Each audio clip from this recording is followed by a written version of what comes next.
네, 시청자 여러분, 지난 대선 때부터 매일매일 정말 이재명 정부 탄생을 위해서 노심초사하고 온몸을 바쳐서 전국을 발로 뛴 의원이죠. 방송 앵커로서 또 국제정세까지 아주 등하게 다방면에 팔방미인으로 알려주신 우리 신장식 의원님 모셨습니다. 안녕하십니까? 네, 안녕하세요. 신장식입니다. 네, 반갑습니다. 매일매일 방송에서 많이 보는데요. 최근에 가장 주력하는 건 어떤 겁니까? 최근에 인사청문 준비, 제가 인사청문 네. TF 총괄 단장을 맡아서 조국혁신당은 이번에 이재명 정부의 첫 그 공직자들 인사청문 어떻게 그 대응을 할 건가 관련해서 원칙과 실제를 좀 준비하는 그러니까 역할을 특정 어떤 총리 이런 식으로 저기가 아니라 전체를 지금 말씀하시는 거죠. 전체를 전체에 대한 기조가 있어야 되는 거니까요. 그 다음에 하나는 제가 최근에 해왔던 것 중에 하나는 이제 윤석열 검찰 독재 정권 시절에 피해자들이 무척 많습니다. 특히 노동자들, 건폭몰이 됐던 분들 있잖아요. 그 과정에서 양해동 열사는 자신의 몸에 분신 불을 당기기도 했고요. 이런 분들 피해 회복을 어떻게 할 수 있을까? 요거 했고 그다음에 최근에 어제 이제 발표된 그 인사 가운데서 민노총회 이제 위원장께서 김영훈 위원장께서 이제 고용노동부 장관으로 이제 내정이 됐잖아요. 그 부분이 또 새롭게 다가오시겠네요. 많이 새롭죠. 왜냐하면 친해요. 개인적으로도 개인적으로도 친하고 제가 전에 정의당 사무총장을 2017년부터 2019년까지 할 때 당시 김영훈 지금 김영훈 장관 후보자가 노동본부장이었어요. 본인이 또 그 프로필에다 다 썼더라고요. 정의당 노동본부장 할 때 이제 저는 사무총장이었고 노동본부장이었고 2년 임기가 끝난 다음에 같이 중국 여행도 갔다 오고 일단 아주 가까운 최근에도 뭐 통화하고 했던 사이라서 굉장히 남다랐죠. 손영공 대통령의 기관사 현직 기관사 노동부 장관. 어제 또 많은 감동을 준 건 그 발표하는 시간에 운행 중이었어요. 운행 중이었어요. 본인이 그러니까 말하자면 민주노총 위원장을 하고 또 노동본부장 정의당 노동본부장하고 하면서 민주노총 위원장 때는 모르겠지만 현직으로 복귀를 해서 일을 했어요. 그 다음에 저희 정의당 노동본부장 할 때도 월차 쓰고 뭐 이렇게 활동을 했지 완전히 그 일에서 일을 놓고 하지 않았거든요. 그러니까 과거에 뭐 상대 쪽에서 황당하게 이제 저 하는 뭐 귀족 노조들이 전혀 완전히 지금 이제 완전히 김영훈 저는 진짜 어제 약간 이렇게 감동 약간이 아니라 사실은 꽤 감동을 받았어요. 룰라 이재명 김영훈으로 쭉 이어지는 그림이 진짜 멋지다라는 생각을 했거든요. 그야말로 이제 실용이라고 이제 기본 어떤 인사 방침이 뭐 무언의 적이지만 원칙적으로 이렇게 보여지는데 그 가운데서도 가장 하이라이트 그 방점을 찍은 인사가 아니었나 이렇게 보여졌는데 지금 또 위원님과 그런 관계가 있었다 그러니까 더 감동이기도 합니다. 그 김영훈 위원장은 그 룰라도 제가 2002년에 가서 만났었거든요. 그래서 그분은 저를 기억할지 모르겠지만 저는 매우 인상적으로 2002년 대선 때 룰라가 첫 당선됐을 때 그 당선되는 선거운동을 공부를 하러 제가 보름 정도 갔다 왔어요. 그 브라질로 직접 브라질에 가서 한 보름 정도 브라질에 있으면서 룰라의 선거운동 공부를 노동자당은 룰라는 어떻게 선거를 치렀나. 가장 어떤 점이 우리 배울 점이라든지 뭐 포인트가 있었나요? 저는 두 가지 정도였는데 하나는 경제 정책에서 굉장히 신중하더라고요. 집권에 딱 다가서니까 경제 정책에 대해서 굉장히 신중하고 국가 전체를 운영하기 위해서 노동자와 기업이 어떻게 그러면서 실제로 부통령이 잘 안 알려졌는데 당시에 호세 알렌카라고 하는 섬유 자본가였어요. 말을 하자면 대기업 사장님이었어요. 근데 이제 왜 그때 그랬냐면 잘 생각해 보시면 우리도 IMF 겪고 막 그래서 그때는 소위 금융투기 자본이 돈을 가지고 제조업도 압박하고 노동자들도 압박했던 시기예요. 2002년이. 그러니까 노동자와 제조업 자본이 한 편을 먹은 거예요. 그때. 그래서 집권했어요. 그래서 집권하는 거 보고 신중하고 실용적이다. 그 지금 말씀 주신 코드는 지금 이재명 정부 통합니다. 예, 완전히 통하는 코드로 통합니다. 바로 느껴지네요. 네. 완전히 통합니다. 그리고 이분이 되게 재밌었던 게 에어컨이 고장 나니까 룰라 이 그 책상 걸상 의자 놓고 올라가서 자기가 고쳐요. 정말 노동자 출신이라 그 일반 국민들과 똑같이 호흡하는 그런 면도 뭐 정말 대자비처럼 새끼 손가락 하나 없는 거 이재명 대통령과 보고. 이제 굉장히 많이 유사하네요. 그리고 이제 김영훈 위원장은 저는 이제 위원장이란 말이 너무 익숙한데 민주노총에서 지금까지 전현직을 다 포괄해서 가장 나이 어린 민주노총 위원장이었어요. 그 당시에 위원장을 하실 때 민주노총 위원장할 때 36살이었어요. 그럼 꽤 됐네요. 지금이 이제 지금이 60 정도 되셨어요. 아니요, 지금 저보다 2살인가 3살이니까 60이 좀 안 됐어요. 50대 후반 정도 됐을 겁니다. 그러면 한 20여 년 전에 20여 년 전에 민주노총 위원장을 했어요. 이미 그때 이제 개혁의 기치를 그때 제 기억으로는 운동권 사투리를 제일 안 쓰는 그래서 그냥 일반 시민들과 이야기할 때 시민들이 사실 운동권 사투리라는 게 있습니다. 부산 사람인데 부산 사투리보다는 운동권 사투리가 심했어요. 그러니까 운동하는 그 노동운동하는 분들 전형적인 투쟁 조끼에 빨간 머리띠에 그 운동권 사투리를 심하게 해서 일반 시민들과는 이야기하기가 되게 어려운 그런 게 전혀 없었어요. 그래서 일반 시민들과도 잘 소통하고 공부도 되게 열심히 하고 그리고 기관사로 돌아가서 다시 일을 하면서 본인이 그것도 알았네. 그분이랑 얘기하다가 이제 뭐 KTX는 기장이라고 하거든요. 기관사라고 안 하고 기장 안 하십니까? 그랬더니 그거는 본인이 비행기를 우리가 기장이라고 하듯이 KTX 기관사는 기장이라고 불러요. 근데 본인은 국민들의 안전을 위해서 KTX 기장을 하려면 뭐 이렇게 체력부터 시작해서 굉장히 오랜 테크닉 그 연마 기간이 필요하답니다. 워낙 빠르기 때문에 일반 기관차랑 운전하는 게 좀 다르대요. 그래서 본인은 새마을호를 열심히 무궁화와 새마을호를 열심히 몰겠다. 트레이닝 차원에서 열심히 몰겠다 그랬는데 제가 이제 발표 소식 나는 거 듣고 저도 전화를 했는데 전화 못 받으시더라고. 전화 그렇게 SNS에 저기를 했더라고요. 텔레그램으로 또 이렇게 축하한다라고 얘기를 했더니 시간이 좀 지난 다음에 연락이 왔더라고요.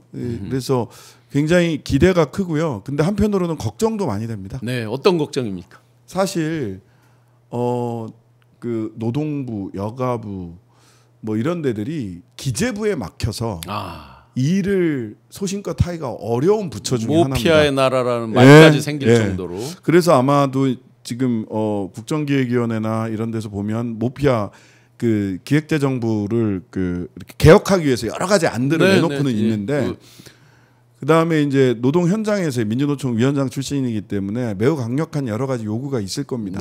당장 노란봉투법부터 시작을 해서 여러 가지 요구들이 있을 텐데 언론에서 마치 뭐 청구서를 어떻게 내민다 뭐 이런 식의 표현을 쓰면서 그럴 수 있는데 근데 이런 부분들이 일단 그 사실은 인원이나 부처의 힘이 기재부나 뭐 법무부나 이런 데에 비해서 적은 건 사실이잖아요.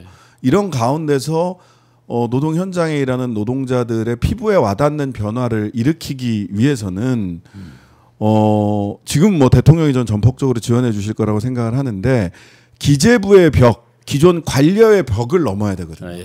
그게 사실은 만만한 과제가 아니라서 맞습니다.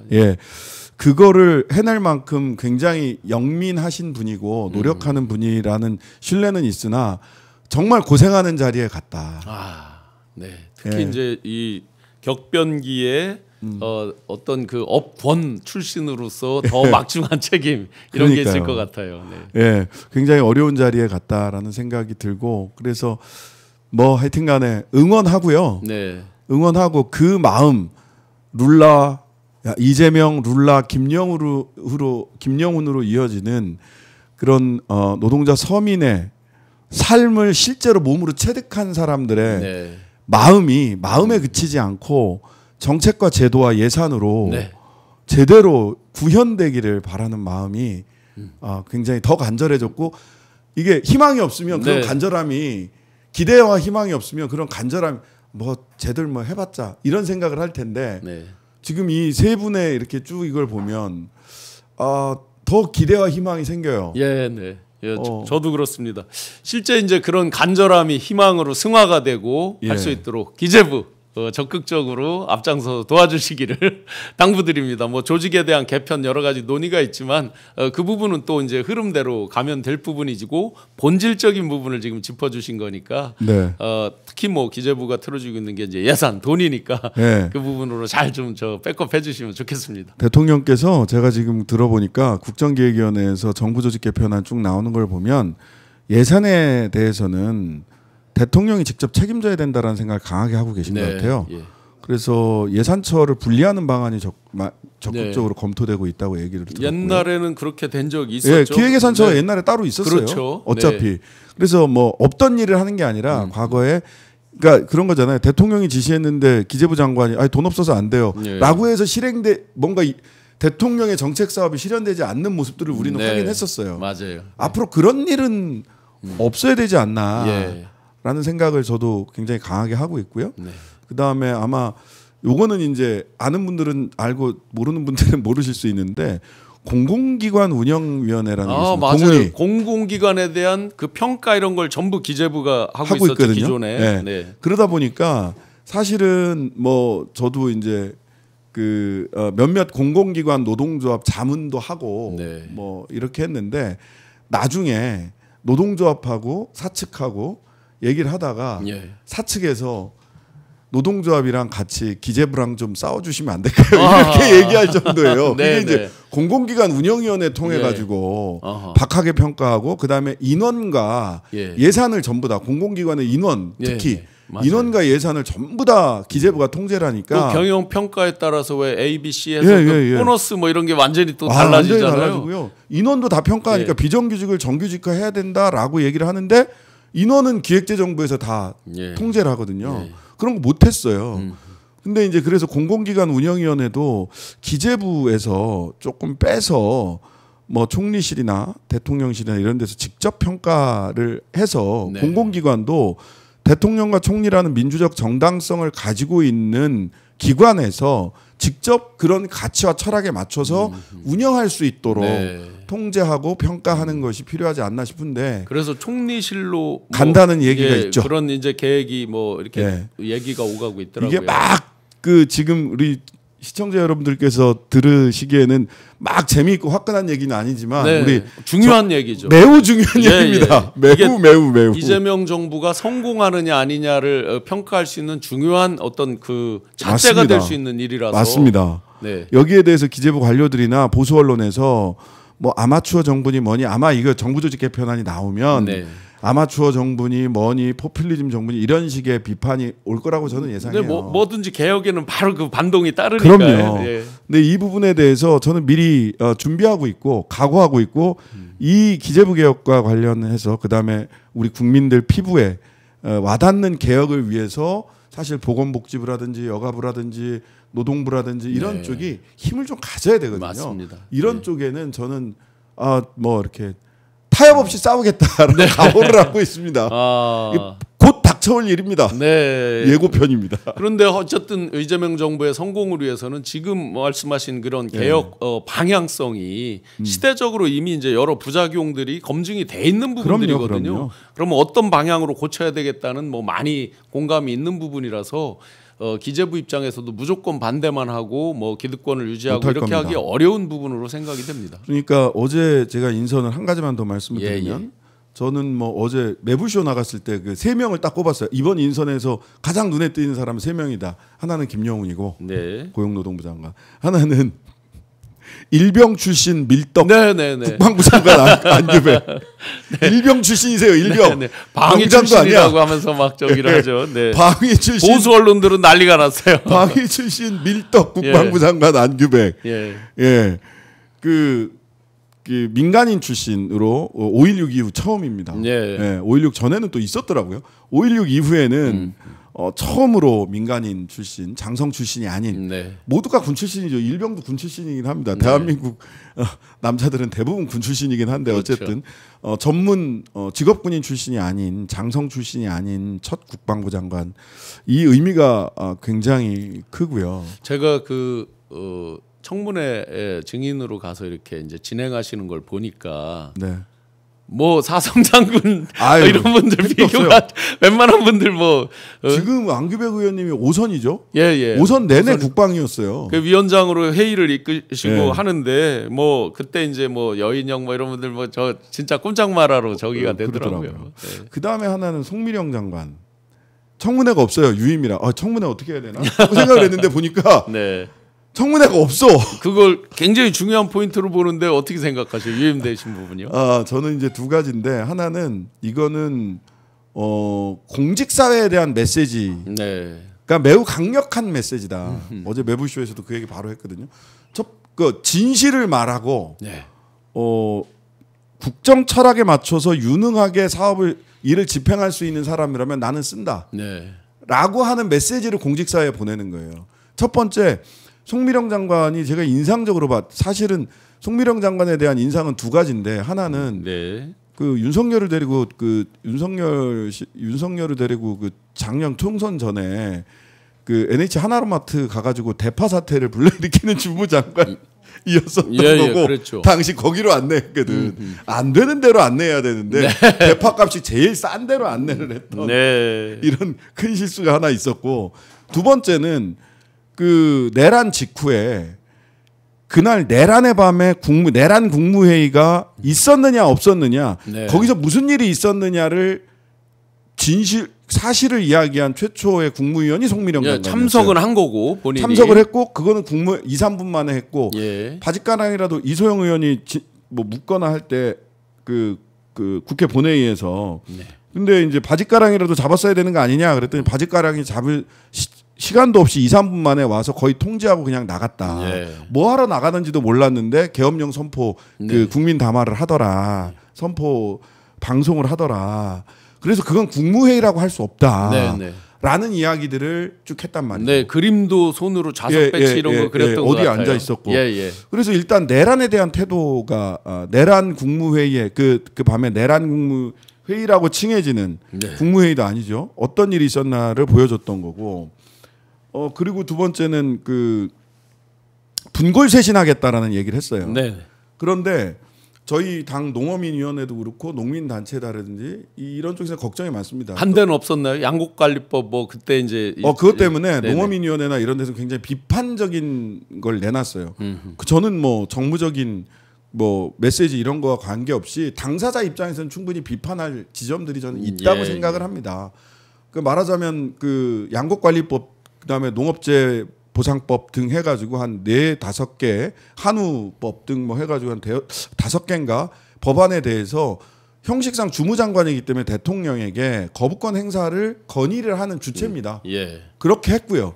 심지어는 양곡관리법에 대해서 농망법이라고 하는 얘기까지 하셨던 분이세요.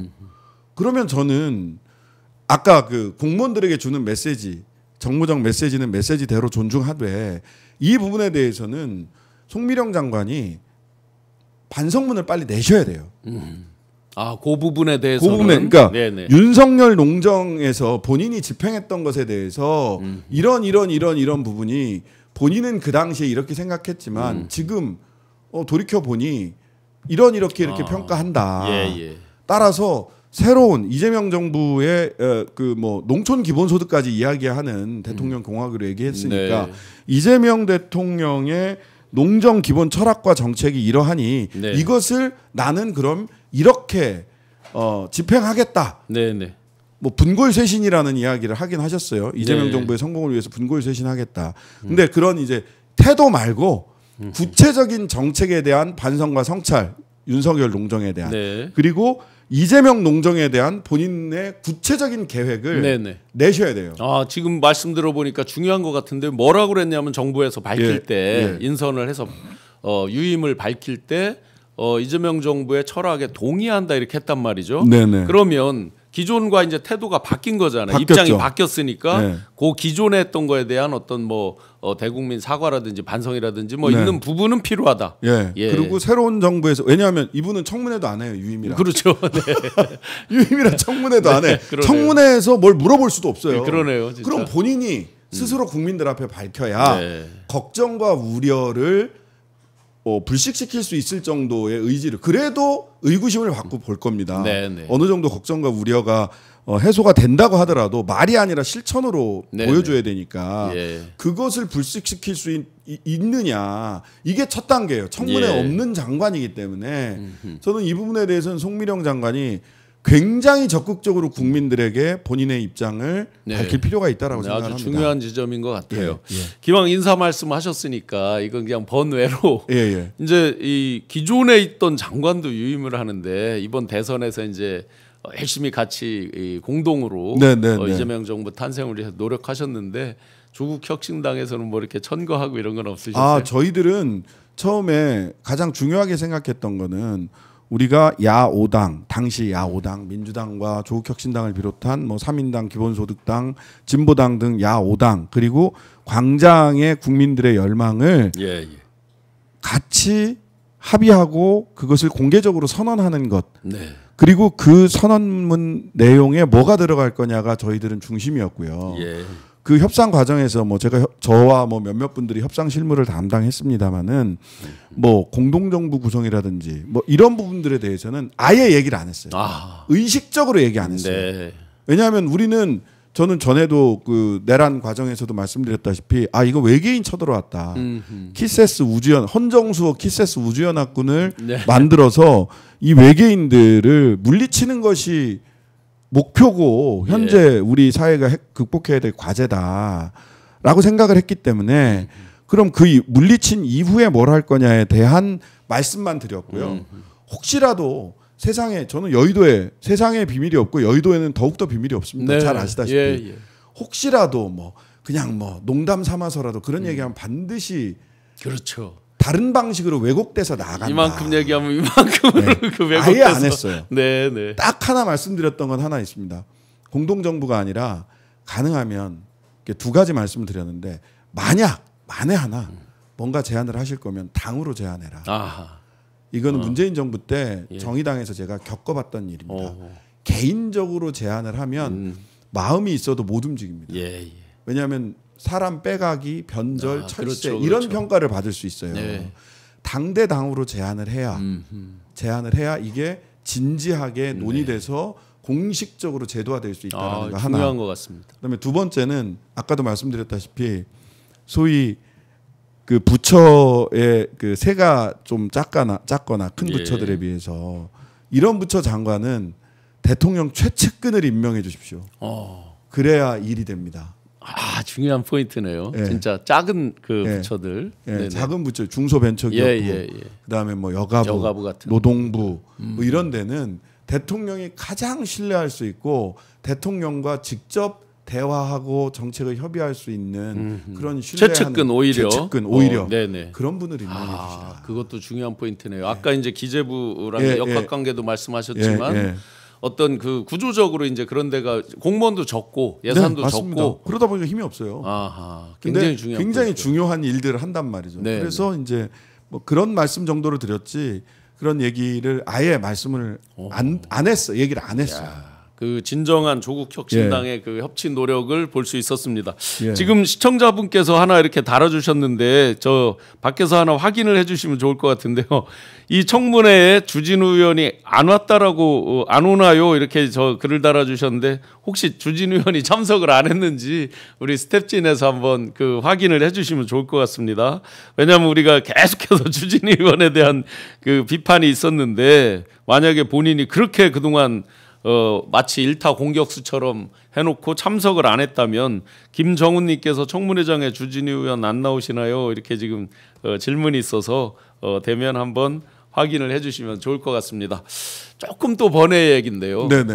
서로 같은 건 아니지만 이제 엊그제 법원의 보석 결정으로 송영길 대표님이 이제 나오셨어요. 저도 개인적으로 축하 인사를 전했고 어제 이제 그동안 폰을 아마 못 키셨겠죠 당연히. 그러다가 이제 폰을 켜서 다시 그게 되더라고요. 이제 연결이 됐습니까? 축하 인사를 나누고 저는 개인적으로 이제 가슴 아팠던 거는 다시 그 영어의 몸이 되기 전에 거의 제가 마지막 방송을 같이 했던 것 같아요. 그래서 마음속에 굉장히 그게 아팠었는데 다행히 이제 건강하게 뭐 아주 머리 백발로 이렇게 해서 나오시던데. 네네. 그 저는 이제 송 의원님 이랑 같이 전에 호주를 그 국회 방문 일정으로 해서 한번 같이 다녀온 적이 있고요. 그래서 이제 송 의원님이 그 깊은 친밀감을 그 표해 주셨는데 그때 당시에 그 2002년이었던 것 같아요. 2005년이었던 것 같아요. 근데 그거는 왜 그랬냐면 송 의원님이 연세대 총학생회장을 하고 그다음에 그 인천 노동운동 현장으로 투신을 맞습니다. 했고 그때 노회찬 대표님이랑 같은 계열에서 일을 하셨고 인민노련이라고 하는 이제 노 대표님이 이제 선배격이었죠. 그래서 옛날식으로 하면 지도선 뭐 이런. 그게 그 이제 보수 쪽에서 인민이라고 하니까 그거를 이제 공격을 했죠. 사실은 인천이에요. 인천. 그렇죠, 인천 인민노련이 인천 민주주의 노동자연맹이에요. 인천 인민노련. 그리고 이제 택시 기사를 그 인천에서 노동운동하면서 택시 기사를 하셨고 그러다가 이제 그 택시 노동자들이랑 협의를 해서 사실 나 학출인데 이 고시를 봐가지고 이렇게 노동자 정치를 현실 정치에서 좀 해보겠다라고 해서 지금도 그 서로 다 인지를 하고 알고 한 거예요. 어느 날 갑자기 현장 확 떠나고 이런 게 아니에요.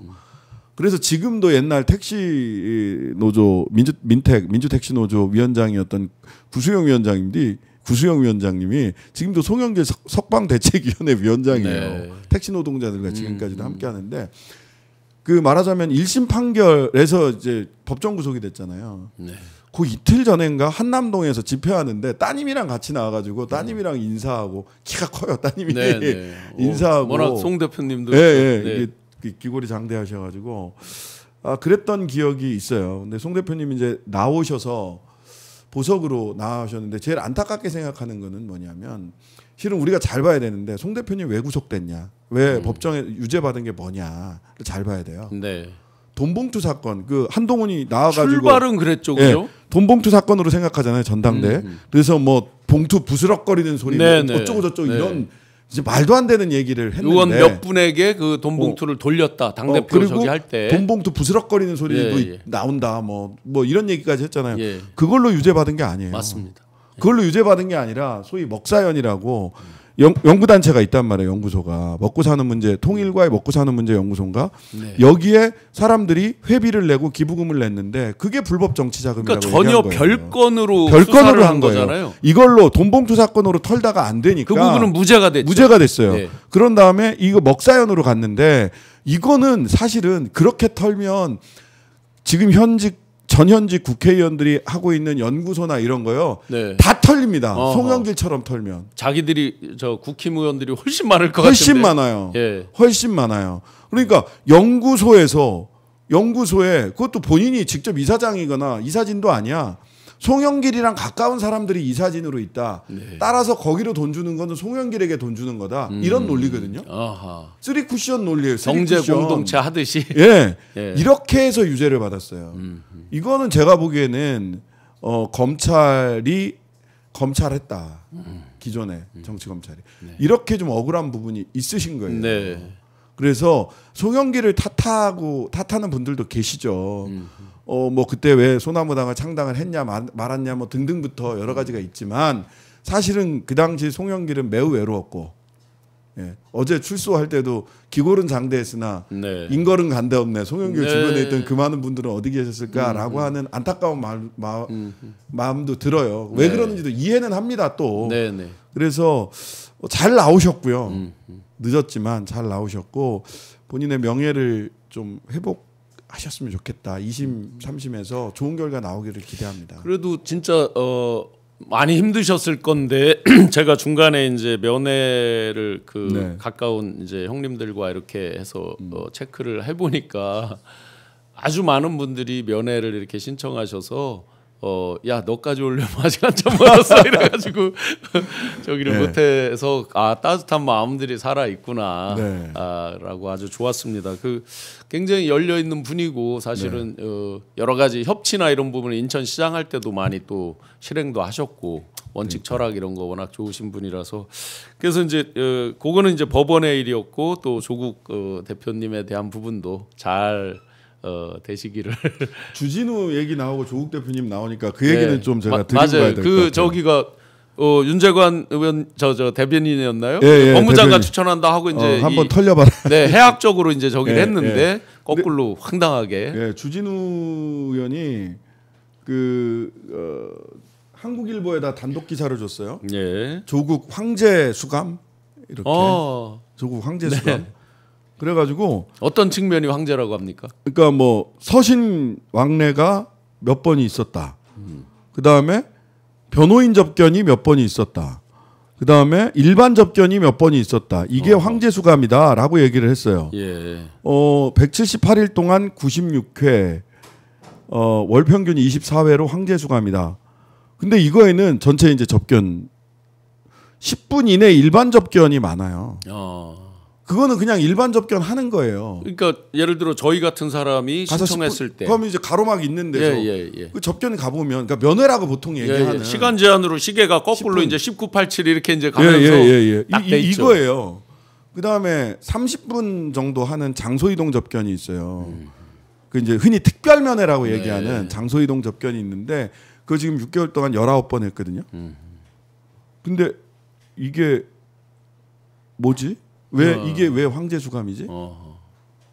그리고 변호인 접견이 96회가 있었어요. 그러니까 이틀 건너 한 번 정도 변호인 접견이 있었는데 원래 변호인 접견은 기결수 이미 죄가 확정된 사람은 변호인 접견이 한 달에 한 2-3번밖에 안 됩니다.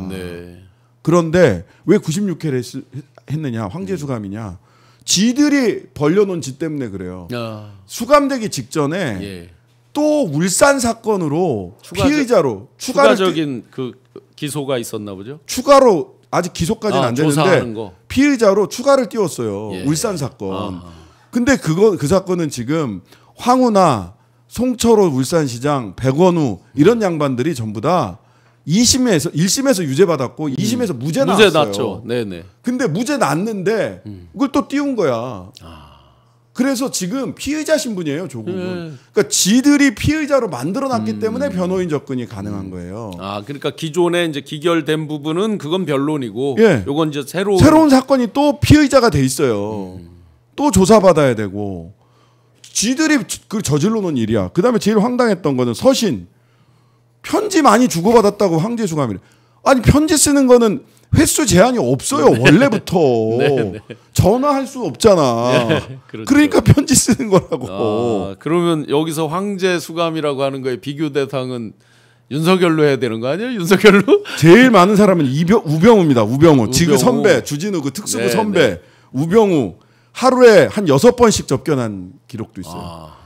266일 동안 357회. 날짜보다 많은. 김학이 100일 동안 128회. 이런 날짜보다 더 많은 이런 일들이 있다고요. 나와서 무죄 받고 김학이 씨 돈 받았어요. 돈도 받았어요. 아니 그러니까 검사 출신이 이런 거짓말을 하는 거예요.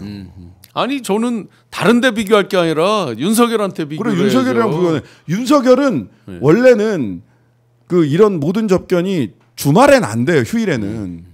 근데 지난 그 설 명절 요때 막 수감됐을 때 6번인가 주말에를 하더라고요 접견을. 뭐 접견이고 뭐고 하여튼 저희가 믿을 수가 없는 게 옆에 뭐 경호원들이 있었으니까 예를 들어서 뭐 누구랑 통화를 하고 싶다 그러면 경호원 빌려서라도 했을 거 아니에요. 상식적으로 보면. 그러니까 어디 그런 말을 하나.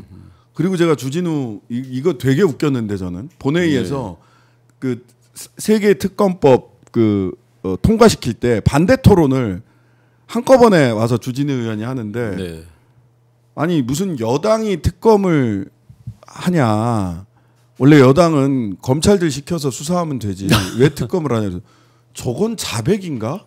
그러네요. 진짜. 여당이 자기 고백이네 완전히. 여당이 어떻게 검찰한테 시켜서 검찰은 수사의 독립이 있는데 어떻게 그 검사를 저런 얘기를 함부로 하느냐는 거예요. 자백하는 거죠. 자기들은 그렇게 검사들 시켜가지고 이재명 대통령을 5건이나 기소하고 탈탈 털고 검사 150명이 이재명 사건에 투입됐던 거 아닙니까? 이거 저 양반 뭐야 자백이야? 뭐지?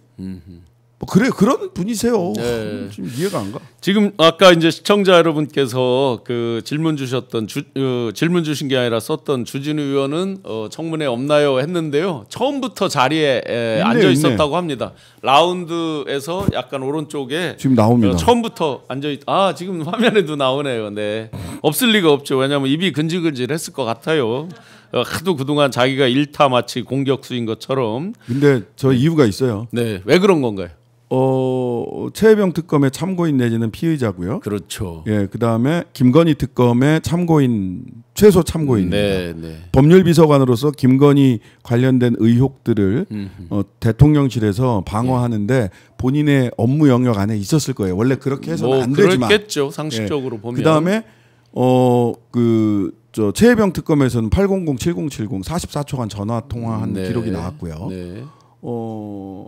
그리고 바로 아래 경로 전에 아마 전화했던 걸로 기억되고요. 네. 그다음에 법률비서관이니까 행정관들 있잖아요, 자기 네.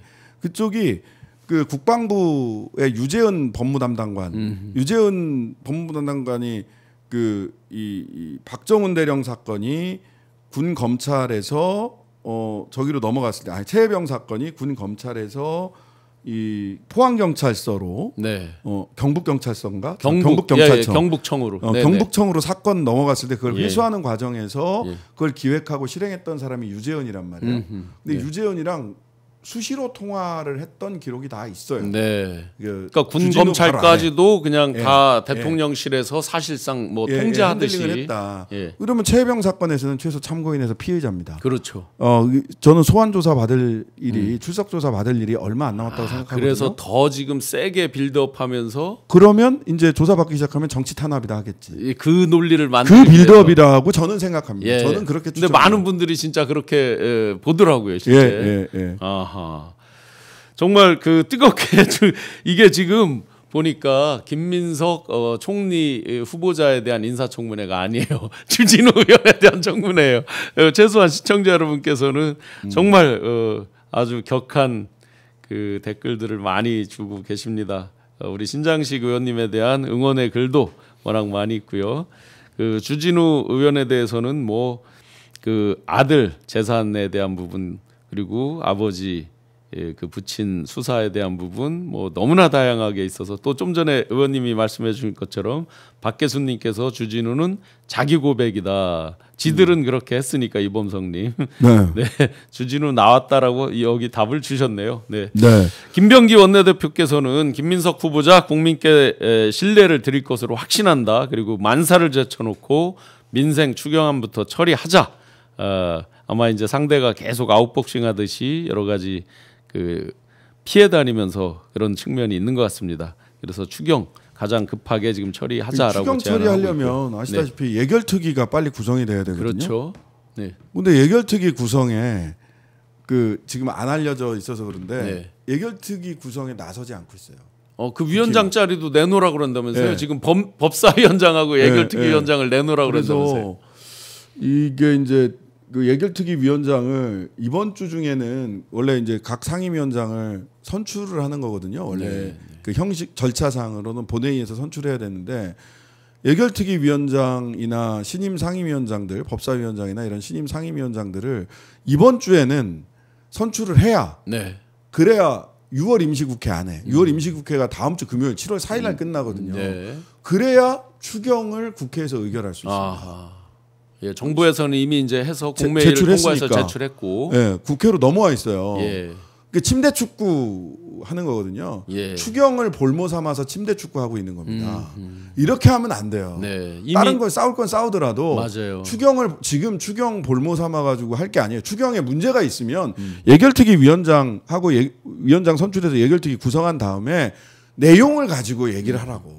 받지 말자는 운동 뭐 프랭카드 저 카드뉴스 이런 걸로 막 단톡방에 돌아다니더라고요. 받아서 좋은 데 쓰세요. 아니 그러니까 누가 뭘 받지 말자야. 안 받을 방법이 없어. 그리고 어느 분들이 SNS에다가 그래 받기 싫은 사람 주지 말자 하고. 아니 근데 받기 싫은 사람 이거 행정력 낭비고요. 그리고 그러다 보니까 일단 일괄해서 주는 부분들이 있거든요.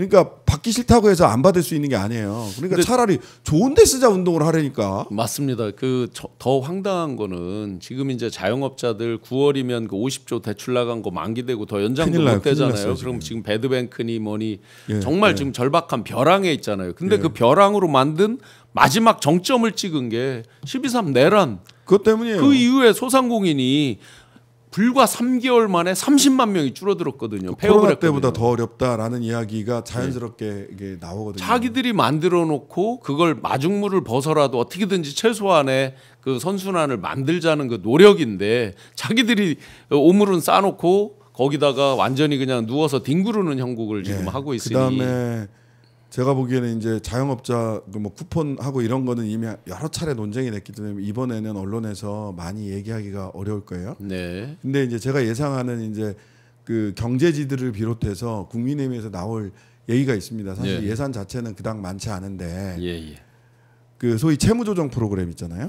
그걸 가지고 포퓰리즘 도덕적 K라고 이미 열심히 갚은 사람만 뭐 손해 보냐 그 이미 뭐 하더라고요. 그 얘기. 그래서 실제로 안이 이제 예결특위에서 본격적으로 다뤄지기 시작하면 지금은 아예 예결특위를 못 만들게 하는 게 이제 저쪽의 작전이었다면 만들어질 수밖에 없거든요. 그럼 이제 그 다음에는 내용을 놓고 얘기를 하는데 사실 예산이 많이 들어가지도 않아요. 사실 채무조정 프로그램에. 그리고 윤석열 때도 채무조정 프로그램 많이 했어. 그 이미. 채무조정 프로그램에 예산 세우는 게 총 8천억이고요. 그것밖에 안 돼요. 네, 4천억을 요번에 이제 하는 거인데 그걸 갖고 지금 전체는 이제 30조 추경이죠. 전체를 해보면 30조 중에 4천억이야. 8천억인가 4천억인가 하여튼간에 8천억. 총 8천억인데 이번 1차는 이제 4천억 일단. 그러니까 얼마 되지도 않아요. 근데 그게 가져오는 너무 잘하시지만 우리 뭐 경제 전문가시니까 가지고 오는 이 다중 채무자들한테 새로운 삶을 열어주는 거거든요. 그렇죠. 그리고 늘상 해오던 거야. 어차피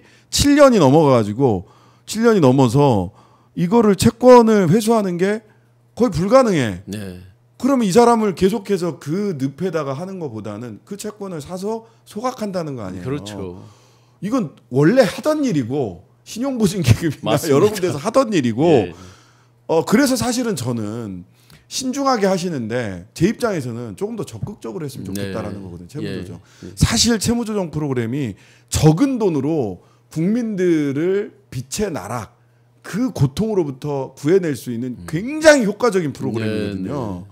그리고 우리 그 나라 돈으로 빚 갚아주고 경영 지원하고 법인세 다 깎아주고 하는 거. 즉 그 재벌들한테 돈 쓰는 거는 투자고 경영 지원이고 가난한 사람들한테 돈 쓰는 거는 도덕적 해이고 낭비입니까? 그 도덕적 K 지적도 말도 안 되는 게요. 노력 안 한 분들을 무조건 탕감해 준다는 게 아니거든요. 지금 이제 의원님께서 설명 주셨듯이.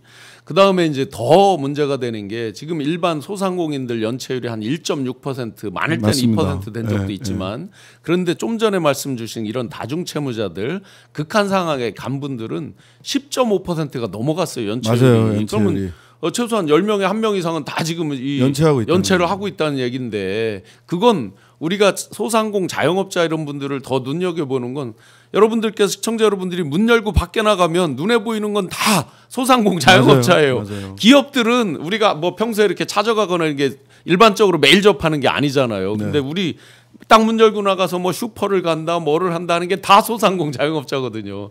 생활에 아주 밀접하게 있기 때문에 중요한 거죠. 그러니까요. 그래서 소상공인 그 코로나 때 졌던 부채나 또는 뭐 청년들 중에서 신규 채무자들 중에서 뭐 1,000만 원 이하 500만 원 이하 뭐 기준을 어떻게 설정하든 간에 이런 분들에 대한 적극적인 채무 조정도 저는 필요하다라고 생각을 하고 대통령께서는 굉장히 사실은 저는 굉장히 신중하게 채무 조정을 했다라고 생각을 해요. 이번 아까 룰라 경제에 대해서 신중하게 뭐 그렇게 접근을 했는데 저로서는 제가 뭐 깃발을 들고 적극적 채무 조정을 좀 해야 된다.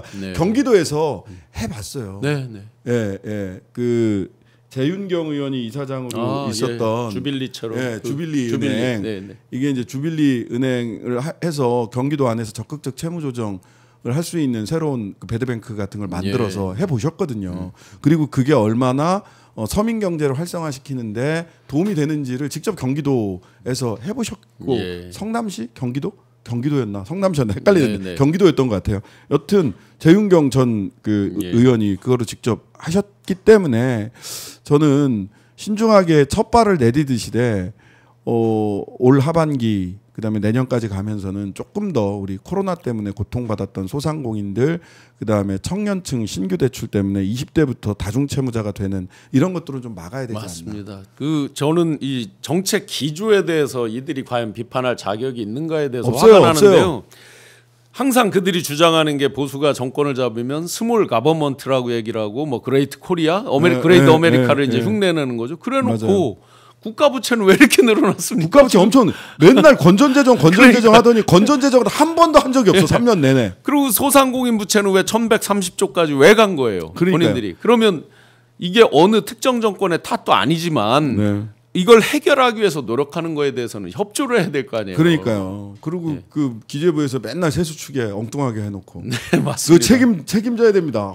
어쩌면 그렇게 가정 살림도 그렇게 예산을 잡지 않아요. 그렇죠. 아니 저기대로 캄보디아의 ODA에 갑자기 7억 불에서 15억 불, 30억 불 이런 것만 줄였어도 이런 것만 제대로 정리해서 했어도 저는 이거 김건희 특검에서 캄보디아 ODA는 꼭 파봐야 된다고 생각합니다. 네. 도이치모터스는 왜 그쪽에 있는 거야? 캄보디아. 도이치가 거기서 뭐 합작회사를 만들었다고 하는데 왜 거기가 있는 거야? 그리고 캄보디아는 아직도 전산화돼 있지 않아서 수기로 한다고 그러더라고요. 기장을 한다고 그러더라고요. 야, 수기로 빼먹기 너무 좋죠. 그러니까 나참 ODA도 어디 사업을 특정해서 ODA를 준 게 아니라 야, 니네 이 돈 그냥 통으로 줄 테니까 쓰고 싶은데 다 써. 거기에다 수기, 도이치모터스, 와 이거 또 그 ODA로 나간 거는 수의 계약이 되잖아요. 네, 그러니까요. 공정하다는 거를 겉으로 포장을 하면서 자, 이 의원님과 저희가 주제 불문하고 하다 보니까 밤을 새도 저희가 할 수 있을 것 같은데 국제 정세도 능하시니까 어제 이제 여러 속보가 있었습니다. 또 갑자기 이제 휴전을 했다. 미드나잇 해머로 빵 때리고 갑자기 휴전을 했다. 막 헷갈립니다. 잠깐 좀 풀어주시죠. 일단 저는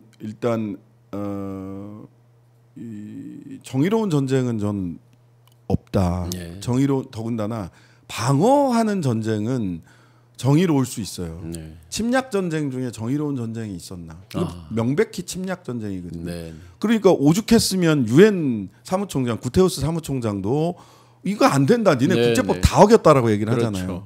거기다가 데자뷰로 딱 떠올랐던 건 이라크 전쟁이었어요.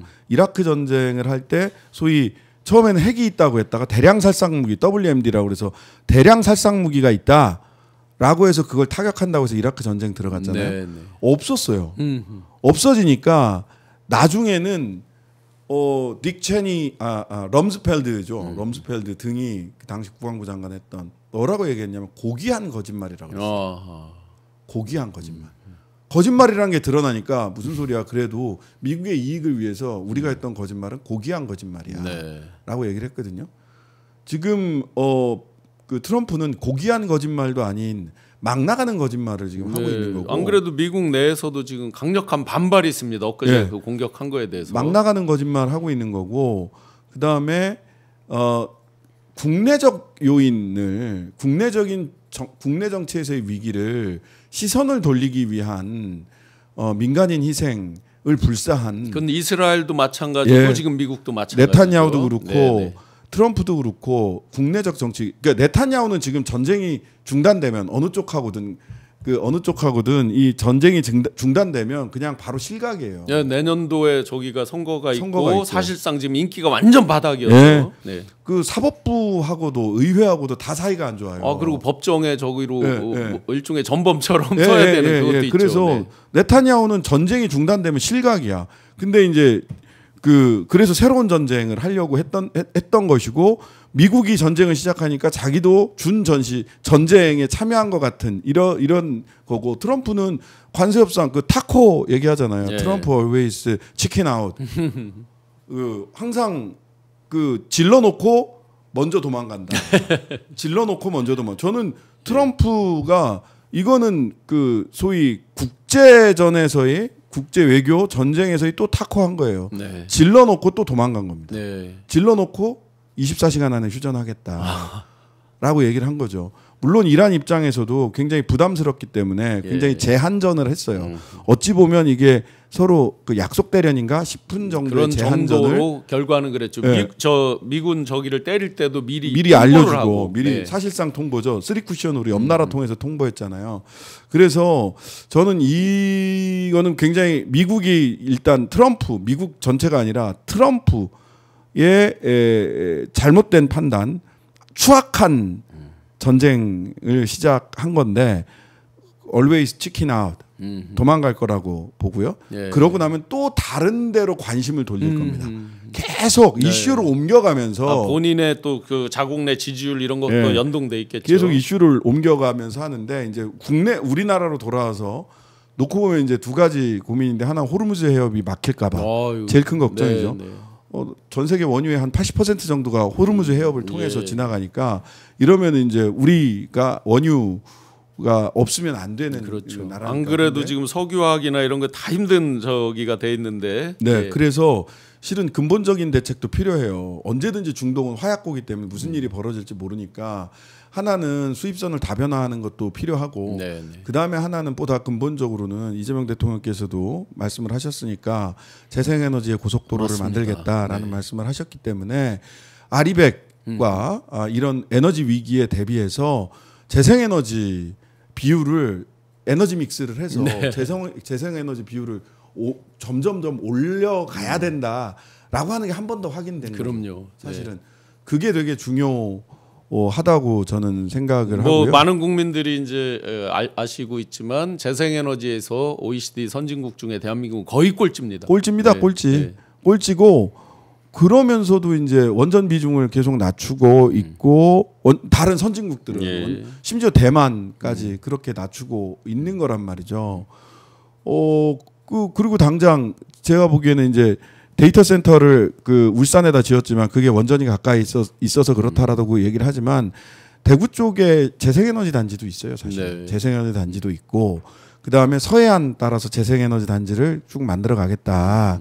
태양광과 풍력 위주로 한다고 하는데 그렇게 했을 때 저는 적극적으로 데이터 센터나 에너지 그 반도체에 전력이 제일 많이 들어가잖아요. 데이터 센터나 반도체 제조업 하는데 여기가 지역으로 그 에너지를 그 안정적으로 재생에너지를 공급받을 수 있는 시스템을 만들면서 지역으로 가고 저는 이것도 생각을 해봐야 될 것 같아요. 고민되는 게 하나가 있는 게 그렇게 가면 전기값을 좀 깎아주면 더 유인이 생기지 않을까? 네네. 그 이재명 대통령 그 후보 당시에 그 전기 생산 지역에서는 이제 이 끌어가는 게 이제 비용이 코스트가 자기들 저기가 적으니까 송전 비용이 적으니까 송전 비용 적은 지역은 더 깎아주고 하는 것도 이제 공약에 있었죠. 이게 이제 되게 고민되는 게 원래는 그런 이제 망산업, 네트워크 산업에서는 동일하게 요금을 내게 하면서 사실은 교차 지원이라고 하는 걸 하는 거거든요. 교차 지원의 결과가 나오는 건데 교차 지원은 망산업에서는 굉장히 중요한 안 그러면은 망을 전체적으로 다 깔 이유가 없어지기 때문에 멀리 있는 사람을 가까이 있는 사람이 송전 지역에서 멀리 떨어져 있는 사람을 가까이 송전 그 발전소 지역에 있는 분들이 지원하는 거예요. 근데 이게 국민들한테는 필요한데 기업들은 그래야 되나? 전기를 기업이 제일 많이 쓰는데 반도체 회사나 AI 센터나 AI 데이터 센터가 제일 많이 쓰는데 반도체 회사 같은 경우는 자체 LNG 발전소 뭐 SK 하이닉스로 내가 인천에도 있고 청주에도 있고 막 있죠. 근데 이제 이거를 재생에너지 단지를 호남에 만들었는데 저 경기도에 있는 그 무슨 반도체 회사가 재생에너지를 받을 수밖에 없잖아요. 점점 더 아리백 때문에 받는데 이거를 그 서해안 호남 어디 저 해남 바닷가에 있는 조그만 공장이랑 값을 똑같이 준다? 저는 이거는 교차 지원의 원칙과는 또 다른 문제인 것 같아요. 오히려 그 이재명 대통령 말씀대로 서해안권에 재생에너지 단지가 생기면 그쪽으로 기업 생산 기지를 옮기는 쪽에는 오히려 메리트를 주고 아니면 멀리 있는 쪽에는 조금 더 받는 거죠. 맞아요. 이런 좀 교차 지원의 업데이트가 좀 필요한 시점 아닌가? 네, 지금 이제 산업적인 거 말씀 주셨고 또 좀 더 들어가면 햇빛연금이라고 그래서 그렇죠, 그렇죠. 네, 이게 농촌에 이제 소득원으로도 또 농촌이나 바닷가에 또 소득원이 되기도 하고. 네, 그렇습니다. 작은 전력 생산을 통해서 자기들 쓰는 거 쓰고 남는 거에 대해서는 돈으로 받는 이런 부분들까지. 오늘 경제 얘기 너무 많이 했는데. 네. 근데 너무 재밌습니다. 예. 워낙 사실은 저희가 준비했던 거는 이 이란 전쟁 뭐 이런 것들에 대해서 더 풀어보려고 했는데 뭐 얼마든지 충분히 다 소화가 되는 것 같고 마지막으로 오늘 지금 이제 계속 이원으로 중계가 되고 있었는데요. 김민석 총리 후보자 인사청문회 포인트와 전망 어떻게 보십니까? 저는 일단 청문회 제도가 저희들이 제안을 했는데요. 공직윤리청문회랑 공직능력 청문회를 나눠야 된다. 네. 그리고 공직자 윤리청문회죠. 공직윤리가 아니라 공직자 윤리청문회 같은 경우 비공개로 해서 거기서 도저히 안 되겠다 싶으면 능력 자질 검증을 하는 청문회는 아예 안 하는 하고 여기를 통과하면 능력과 자질과 관련된 것만 하자라는 굉장히 좋은 아이디어 같아요. 오래전부터 가지고 있었던 저의 생각이었고 조국혁신당도 그거를 받아들여서 어제 제가 인천 TF 총괄 단장 하니까 원칙으로 그거를 제시를 했어요. 근데 이제 제도가 아직 정비가 안 돼 있는데 그런데 청문위원들이 합의를 하면 비공개로 할 수 있거든요. 네. 적어도 그리고 좋다 이거야. 아직 제도 안에서 그럼 다 해보겠다.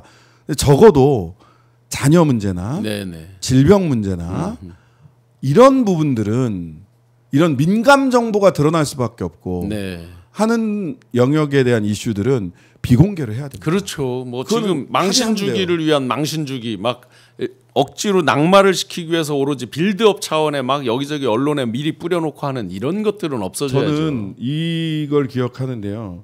지금 국힘이 김민석 후보자에 대해서 지금까지 피의자인 총리 후보는 단 한 번도 없었다.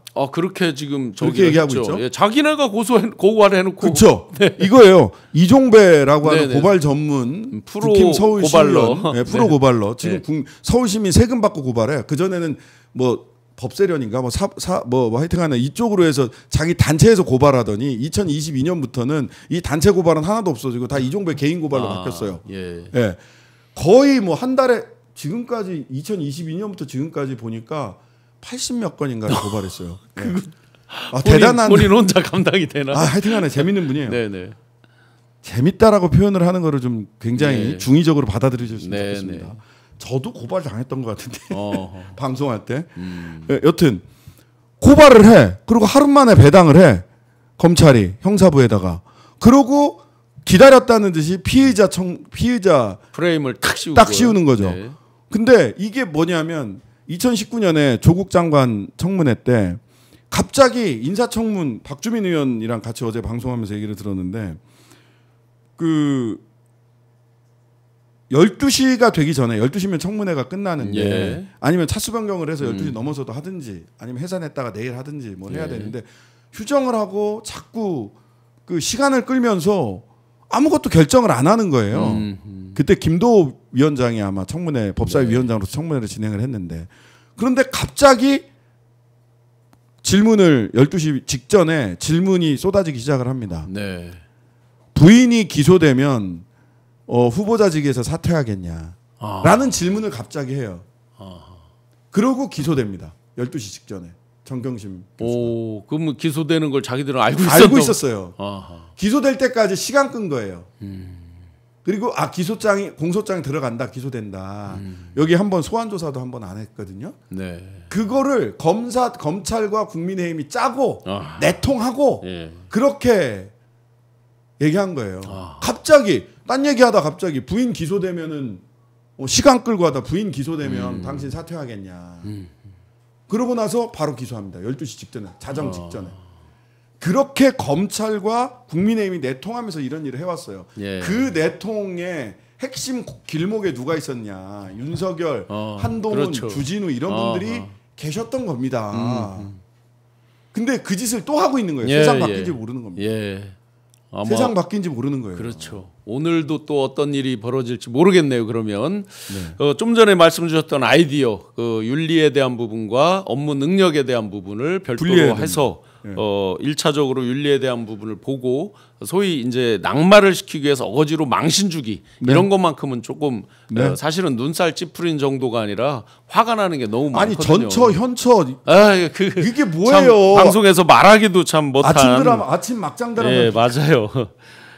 많은 분들이 정말 그 응원의 글도 있지만 그 상대 지금 국민의힘의 행태에 대해서 또 지금 신장식 의원님께서 이제 그 기존의 에피소드를 말씀하시니까 정말 알맹이 없는 기소였다. 조국의 진짜 알맹이 없는 기소였다. 김세환님 등등 분노의 댓글들을 많이 주고 계십니다. 지금 이제 인사청문회가 10시부터 시작해서 막 이제 시작이 되고 있는데 다 좋은 결과로 처음에 이제 김민석 총리 후보자가 역사적 소명에 대해 다하는 무거운 책임을 느낀다. 그리고 총리 장관 임명 안 된 상태에서 대통령만 고군분투하는 안타까운 상황이다라는 어떤 그런 소회를 밝히면서 이제 청문이 시작이 됐습니다. 좋은 결과 있도록 다 같이 응원해 주시면 감사드리겠고 전체적으로 정말 국정을 깨뚫고 우리 세상 돌아가는 이치까지 깨뚫고 있는 우리 신장식 의원께 뜨거운 박수 감사 인사 한번 드리겠습니다. 마무리 말씀 한번 부탁드리겠습니다. 네, 감사합니다. 더욱 저희들 인청에 책임과 검증이라고 하는 두 가지 기준을 가지고 이재명 대통령을 우리도 같이 만들었잖아요. 네, 거기에 대한 책임 가져야 되고요. 국민 눈높이에서 또 국민 검증, 국민 면접이라는 생각으로 저희들이 사전에 사전에 이메일이나 이런 걸로 그 질문 이런 거 질문해 주세요. 주진우한테도 이런 거 물어봐 주세요. 네. 후보자들에게 물어봐 주세요. 이렇게 하는 질문도 받고 있고 국민 면접 준비도 열심히 하고 있습니다. 저희들 최선을 다해서 노력하고 있고요. 이재명, 룰라, 김영훈 네. 예쁘고 아름답습니다. 네. 가슴도 조금 뿌듯하고요. 네. 우리 노동자 서민들을 위해서 일하는 이재명 정부가 될 수 있도록 저희들이 책임질 부분 책임지고 또 가장 친한 친구가 가장 솔직한 조언을 할 수도 있잖아요. 그렇죠. 예. 네, 그렇게 솔직한 조언이 필요하다면 솔직한 조언을 드리도록 하겠습니다. 저희 페이스북 예. 올려놓으셨는데 예. 그러네요. 본인 스스로를 꿈꾸는 기관사라고 얘기를 하거든요. 같이 여행 갔을 때입니다. 예. 이거는 실은 제가 웃고 있지만 저거는 노회찬 대표님 49제 때였어요. 49제 때 이 웃는 게 아니지만 같이 이렇게 서 있었던 김영원 장관이랑. 그리고 그 저기에서도 그 제가 신장식의 뉴스 하이킥 할 때도 한 달에 한 번씩 노동 현장의 목소리를 전달하도록 하는 프로그램을 코너를 아예 한 달에 한 번씩 하기도 했습니다. 그래서 정말 이제 국민과 소통할 수 있고 노동자와 현장의 목소리를 가지고 소통할 수 있는 그런 분이니까 기대가 큽니다. 네. 김영훈 위원장님 고생하실 텐데 잘 해내십시오. 네. 영상 편지까지 김영훈 장관 이제 내정자 후보자께 영상 편지까지 정말 아름다운 모습이라고 표현해 주셨는데 그 아름다운 모습이 진짜 대한민국을 완성하는 그런 에너지로 승화되기를 간절히 바라봅니다. 네. 김민석 총리 후보자 지금 인사청문회 잘 통과해서 또 그 진짜 대한민국을 만드는 그 선봉에 이끌어 주시기를 간절히 소망하면서 오늘 방송 마무리하겠습니다. 저희는 인사청문회 같이 시청하면서 함께 하겠습니다. 신장식 의원님 감사드리고 고맙습니다. 네, 감사합니다. 네.